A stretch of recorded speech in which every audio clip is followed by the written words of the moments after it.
Well, thank you all so much for joining us here on America's flagship for this very special announcement. Welcome aboard the United States.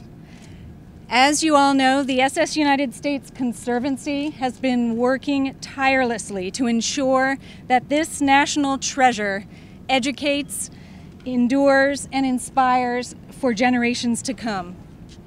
The road has sometimes been rocky, or I guess we should say the seas have sometimes been choppy, but over these past 3 years, we've been joined by thousands from across the land and around the world who see the historic significance of this great vessel and refuse to let her go down. Because of their generosity, we've been granted the time to develop the plans for converting this ship into a dazzling mixed-use destination and museum. Today we mark a major milestone on that road, and we hope to build even greater momentum for saving this extraordinary symbol of American power and innovation.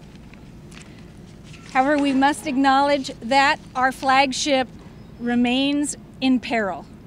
It's been no secret that the carrying costs for this great ship are formidable.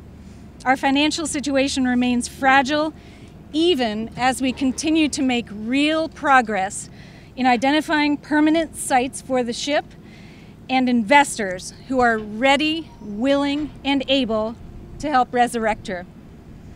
Last month, it became apparent that if we didn't find a donor who would save this historic propeller, we would be forced to sell it to a recycler to pay the ship's expenses. We undertook a nationwide search for a champion, someone who is willing to step up and save this extraordinary 61,000-pound, 18-foot wide manganese bronze piece of our history. And Jim Pollin has answered that call. Jim's passion for ships and the sea originated when he saw this fabulous ship in her heyday in New York Harbor. And it was galvanized many years later when he boarded the Queen Elizabeth II for a 14-day trip from New York to Los Angeles. He then left a long and storied career in the airline industry to found the Pollin Group, a cruise management company that today is part of Cruise One and serves a wide range of clients.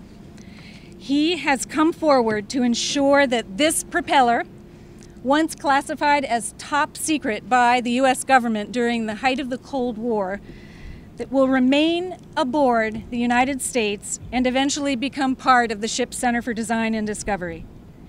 It is my extraordinary honor and privilege to introduce Jim Pollin. Thank you, Susan. Thank you for the opportunity, and thank you all for being here on this hot day. I'd like to welcome you all on board the USS United States.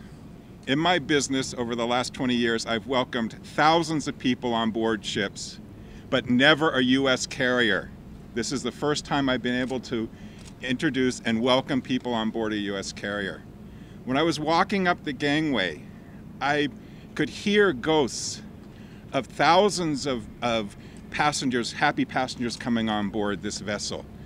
A few months ago, the USS Conservatory had a get-together, and they had some past passengers talking about their experience on board this ship. And what they all shared in a common bond was when they were leaving Europe and they boarded this ship, they were home.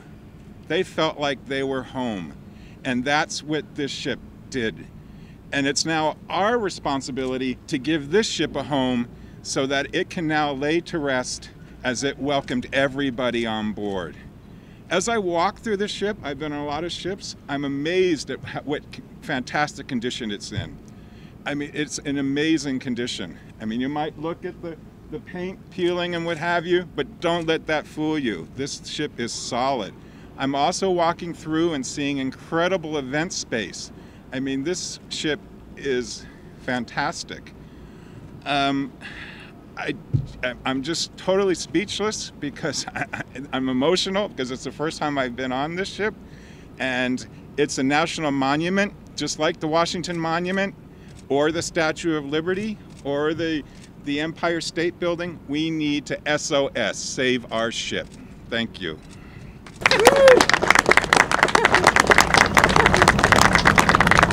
Are we taking good order? Let's see how we do. Put this behind still, right? There we go.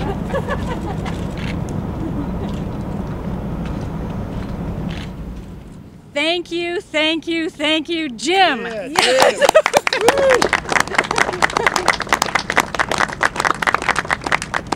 Not only is Jim speechless and emotional, we all are, because his gift has just given an incredible, incredible boost of energy and surge of momentum in our efforts to save this ship.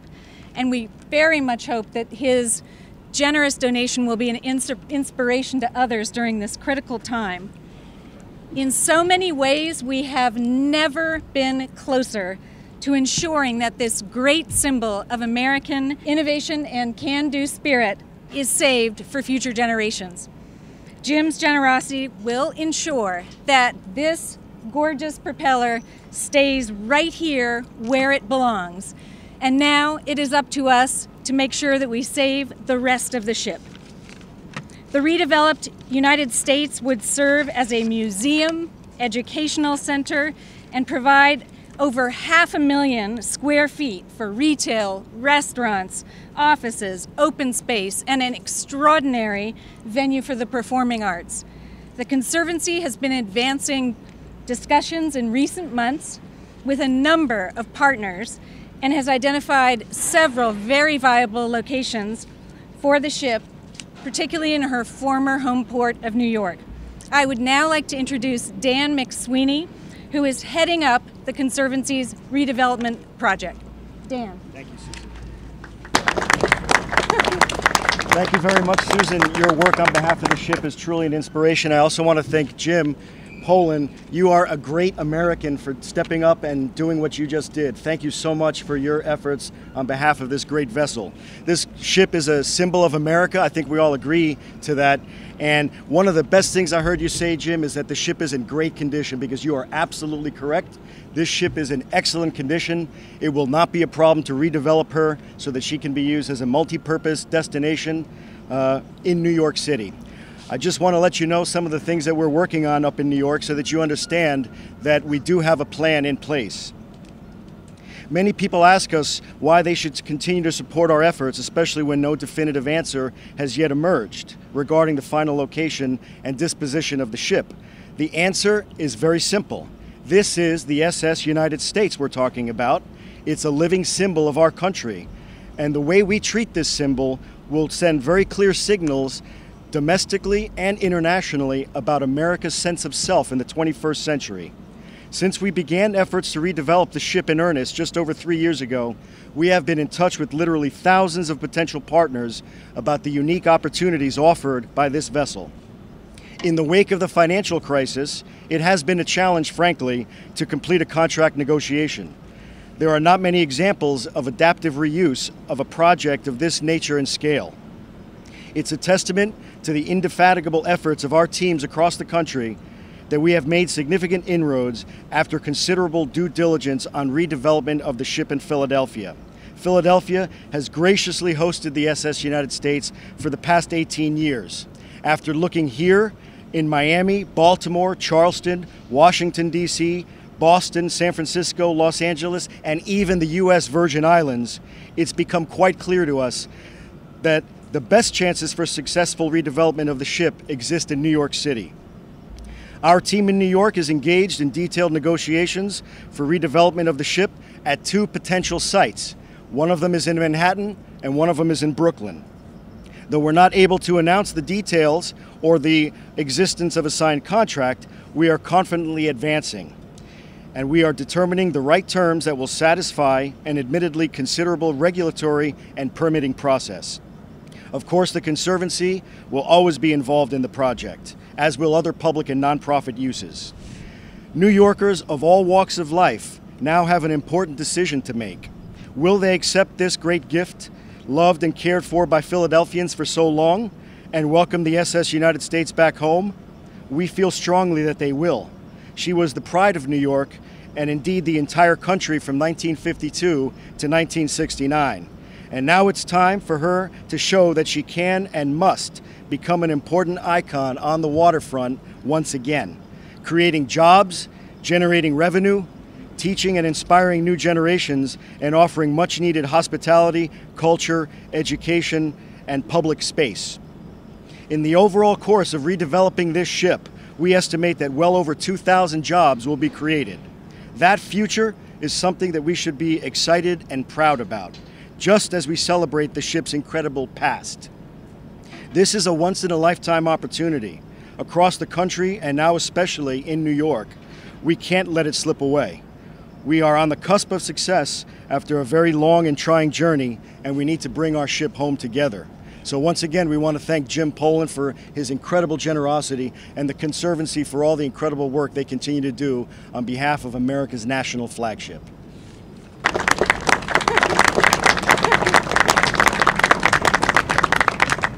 Thank you so much, Dan, and thank you for your extraordinary leadership and tireless efforts on redeveloping the ship. I feel like we are so close. However, without additional support from public officials, private donors, we really are only months away from the unthinkable. Destroying our nation's flagship would send exactly the wrong message here at home and abroad about how we as a nation view our historical accomplishments, our present-day challenges, and our dreams for the future.